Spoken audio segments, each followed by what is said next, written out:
Good morning, world. I'm Brian Stearns. I finally have a new video camera, and this is the Sci-Fi Show.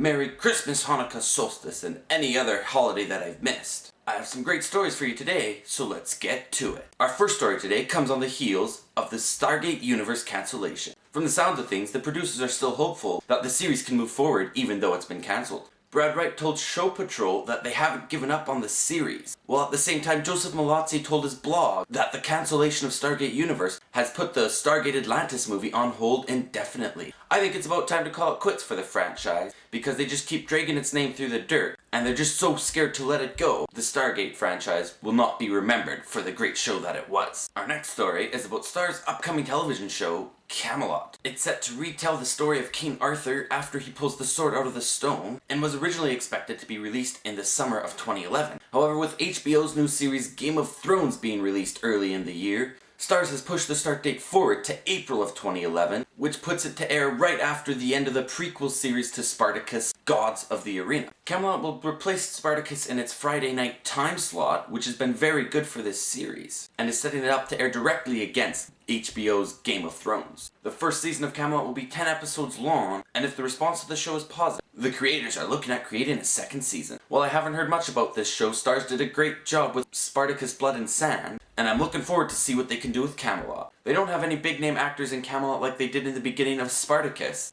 but the characters that really carried the show for Spartacus Blood and Sand were no-name actors themselves, and if they cast as well as they did with Spartacus, this could turn out to be a great show. But if you take a look at their lead star for King Arthur, Harry Potter and Twilight's Jamie Campbell Bower, you'll see that he's a really young kid, which means that clearly Arthur's going to be young. I don't know how I feel yet about this being such a young show, but I'm willing to wait and see the trailer first. Our third story today is science fiction to science fact. Now we all know that a mainstay of science fiction is having the 3D holograms without those stupid 3D glasses. Apple once again is the first to move forward and start bringing this to us. They have recently filed and been granted a patent for a new type of display screen that can show 3D images without the need for glasses. Now it gets a little bit sciencey here, but the gist of it is that they will have little domes inside the screen that when the light hits them, it will refract and go off in a different direction, which will distort the image and reflect it differently into each eye, which will essentially create a 3D image. Now if this pans out, it could be a big step forward for 3D technology and could be the springboard to watching movies in 3D without glasses. It's easy to think that this could be a huge game changer, but at the same time, it's still in its early planning stages, and there's no guarantee that it's gonna pan out. However, it would be pretty frickin' cool if it did work out and you could carry around your iPhone and watch it in 3D. Coming from me, somebody who used to hate Apple and never buy anything Apple, that's a big compliment. Apple hasn't given any other information about this new technology, and are not even beginning to speculate on a release date or a price point. The only comment Apple gave was no comment, as it does not comment on patents. However, I simply just cannot get over the fact that it would be absolutely amazing if you could one day pull out your iPhone and start watching it in 3D. As you may know about me, I am not a fan of 3D at all, but if they can make it a realistic holographic version of 3D, I might be open to that. And finally, our creepy story of the day. Our creepy story today comes to us from Britain, where some British futurists say that by 2050, death will be a thing of the past. Ian Pearson, the leading futurist, believes that the body is only a means of convenience for transport of the brain, and that the brain is the only thing that matters. So he theorizes that if you were able to download all the contents of the brain, you could essentially upload it into a new body. He believes that using silicon to make silicon brains will then allow it to be uploaded into a new body and people can live again. While this may sound crazy and a lot like science fiction, you have to remember that a lot of the things that we have today, even simple cell phones, were once thought to be science fiction. So it is entirely possible this could happen, but nonetheless, it is pretty creepy. The fact that you can get old and almost die and then be uploaded into a new body sounds an awful lot like the book Old Man's War. Hopefully, it doesn't get that bad, but there's definitely the potential that with the ability to constantly become younger and constantly be put into new bodies, that people will begin taking more and more risks with their selves, and that society as a whole will start losing their morals. The irony of all this, the scientists all say that we should be able to stop death in the course of one lifetime. So the ones inventing it don't even get saved by it. How's that for poetic justice?